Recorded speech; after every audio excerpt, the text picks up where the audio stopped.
Okay, so from letter A, next we proceed to vector B. Vector B. But here we can easily see that the vector B is already in its component vector x. Okay, so we have no problem with that. B x is equal to 5 units. While for letter C, okay,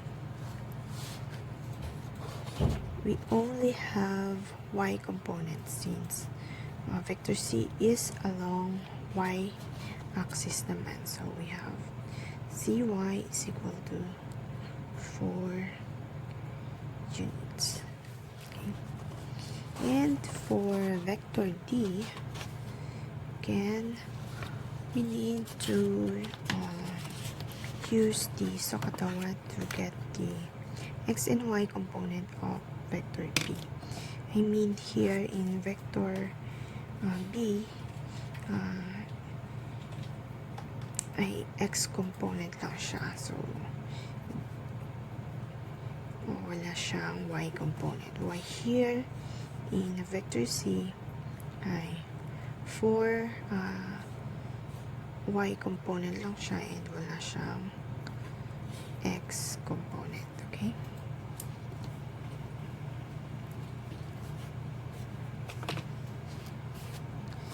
So for vector D, let's draw again single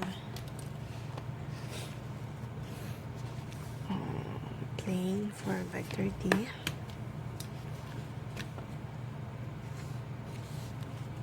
For example, 6 units, 30 degree.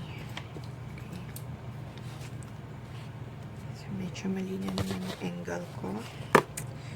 But anyway, so to determine the x and y component of this vector D, let's draw a parallel line to x. Since this is parallel to x, then it is the x component, and since this is the parallel to y, then this is the y component of this vector D. Okay, but this is the x component, this is the y component. Okay, so the direction, remember, from tip to tip, then to the tip of the vector. Okay, so let's find the value of dx or dy. So let's say dx. So if you can see, what is the relationship of dx to the theta? Okay, opposite siya, diba? So opposite, and we have hypotenuse, which is itong side na to ay always hypotenuse, yung kaslant. Okay, hypotenuse. So back again to our Sokotawa, opposite and hypotenuse ito.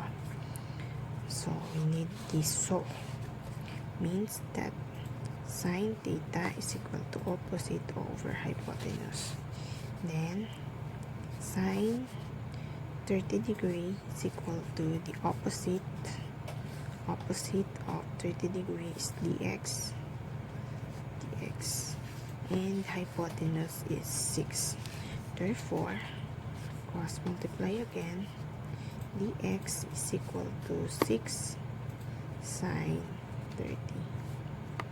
Okay. Therefore, the value of dx is 6 cosine 30, then we have 3 and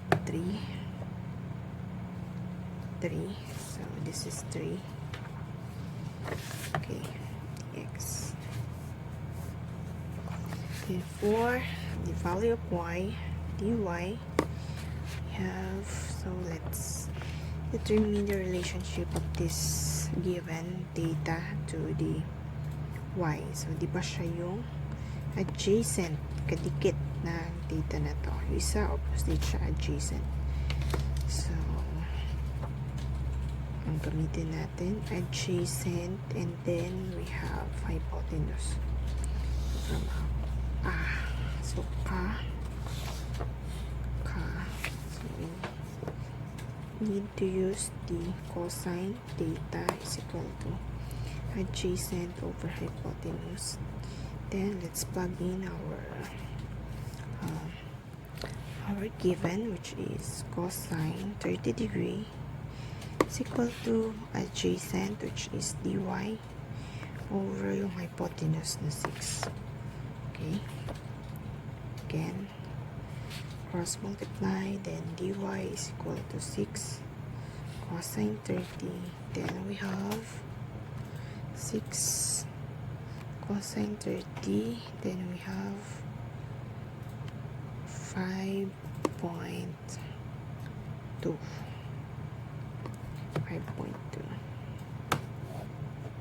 Okay, again the value of the component y of the vector d is 5.2. Okay, so that's it. Okay,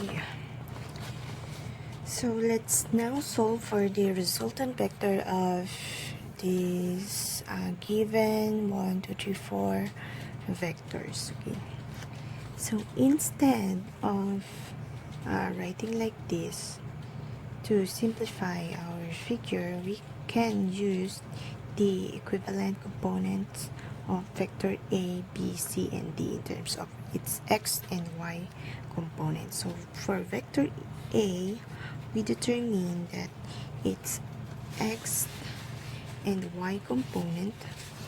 So instead of writing this vector component a, we can now use its x and y component. So vector a is 6.13 ax.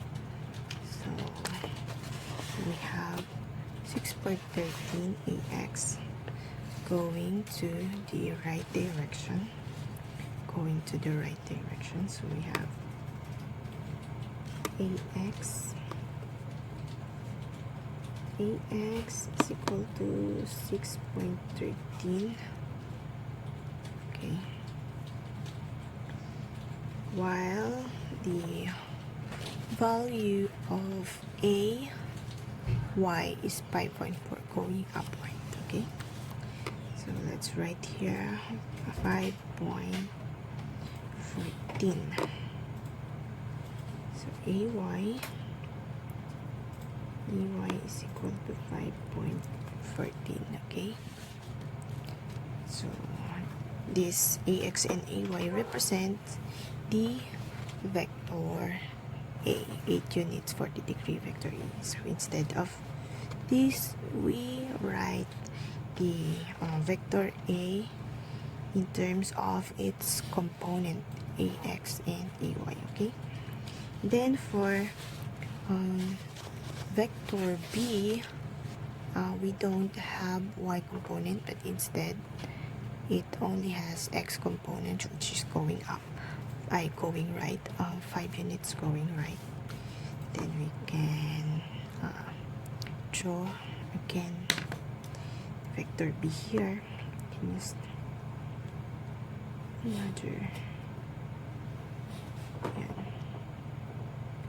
So for vector b, we have 5 units. Okay, 5 units.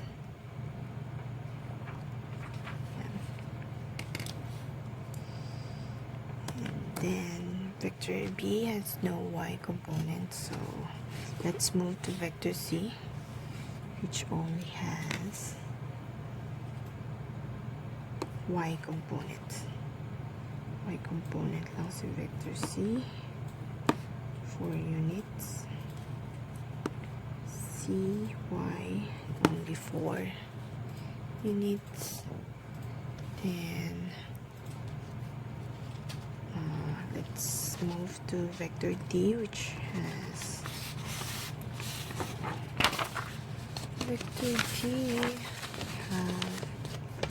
vector D have